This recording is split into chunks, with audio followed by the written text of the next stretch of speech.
Assalamualaikum warahmatullahi wabarakatuh. Saya di sini akan menjelaskan tentang wara, zuhud, dan mujahadah. Pengertian wara. Wara secara bahasa adalah menghindari diri dari perbuatan dosa atau menjauhi hal-hal yang tidak baik dan syubhat. Sedangkan menurut para sufi, wara adalah menghindari segala yang tidak jelas antara halal dan haram. Menurut Ibrahim bin Adam berkata, wara adalah meninggalkan perkara syubhat atau yang masih samar, termasuk pula meninggalkan hal yang tidak bermanfaat untukmu. Yang dimaksud adalah meninggalkan perkara mubah yang berlebihan. Dan manfaat wara. Dalil tentang wara. Rasulullah SAW bersabda, sebagian dari kebaikan Islamnya seseorang adalah meninggalkan apa yang tidak bermanfaat baginya. Hadis riwayat At-Tirmizi. Makna hadis ini mencakup setiap yang tidak bermanfaat dari ucapan, penglihatan, pendengaran, tangan, berjalan, berpikir, dan seluruh gerak yang tampak ataupun yang tidak. Hadis ini mencakup semua makna yang terkandung dalam lafal wara.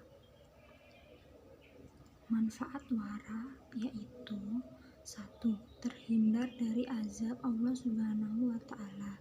Pikiran menjadi tenang dan hati menjadi tentram.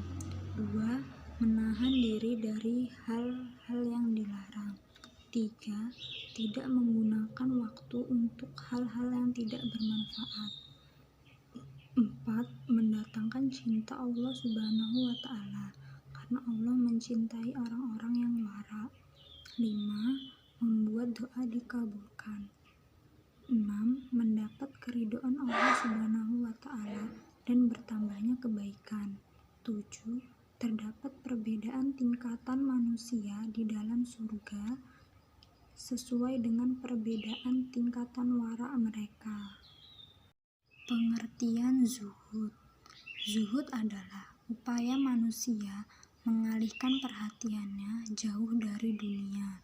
Orang yang bersikap zuhud adalah mereka yang hanya fokus pada kepentingan akhirat atau surgawinya. Meskipun menurut beberapa pendapat juga menyebutkan zuhud bukan berarti melupakan dunia. Menurut Imam Abu Sulaiman Ad-Darani, zuhud adalah meninggalkan segala sesuatu yang menyibukkan seseorang dari Allah Subhanahu wa Ta'ala. Menurut Wahid bin Ward, zuhud adalah tidak merasa putus asa tatkala harta benda dunia terlepas dari genggaman dan tidak merasa senang ketika ada perkara dunia yang datang kepadanya. Tingkatan zuhud. Dalil zuhud terdapat dalam Al-Quran surat Al-Hadid ayat 23 yang artinya, kami jelaskan yang demikian itu supaya kamu jangan berduka cita terhadap apa yang luput dari kamu, dan supaya kamu jangan terlalu gembira terhadap apa yang diberikannya kepadamu. Dan Allah tidak menyukai setiap orang yang sombong lagi membanggakan diri. Menurut Imam Ahmad, ada 3 tingkatan zuhud yang bisa dipahami. Pertama, orang awam menganggap zuhud adalah meninggalkan keharuman.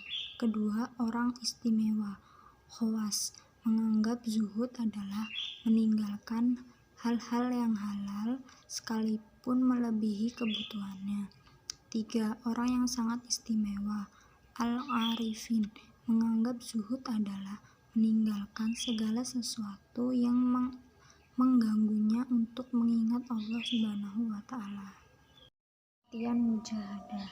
Mujahadah menurut bahasa syar'i dan istilah ahli hakikat sebagaimana dimuat dalam kitab Jami'ul Usul fil Auliya Arti mujahadah menurut bahasa adalah perang.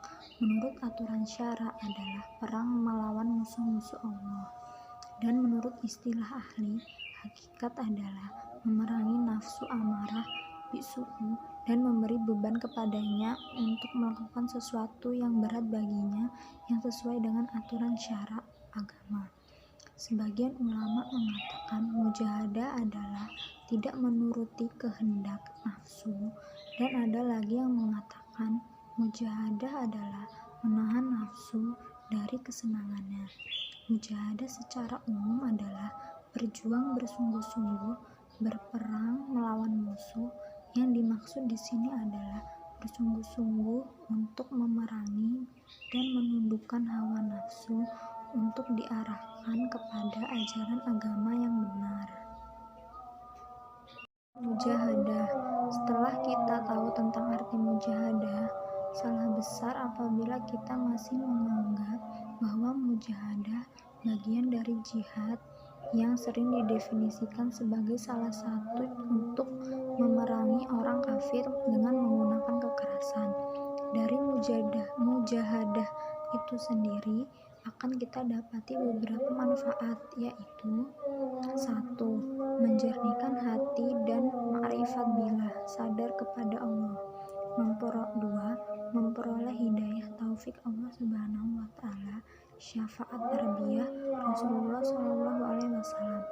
3. Mendidik menjadi orang yang soleh atau soleha, yang senantiasa mendoakan kedua orang tuanya leluhurnya. 4. Keamanan, ketentraman, kedamaian, dan kesejahteraan. Dari saya, wassalamualaikum warahmatullahi wabarakatuh.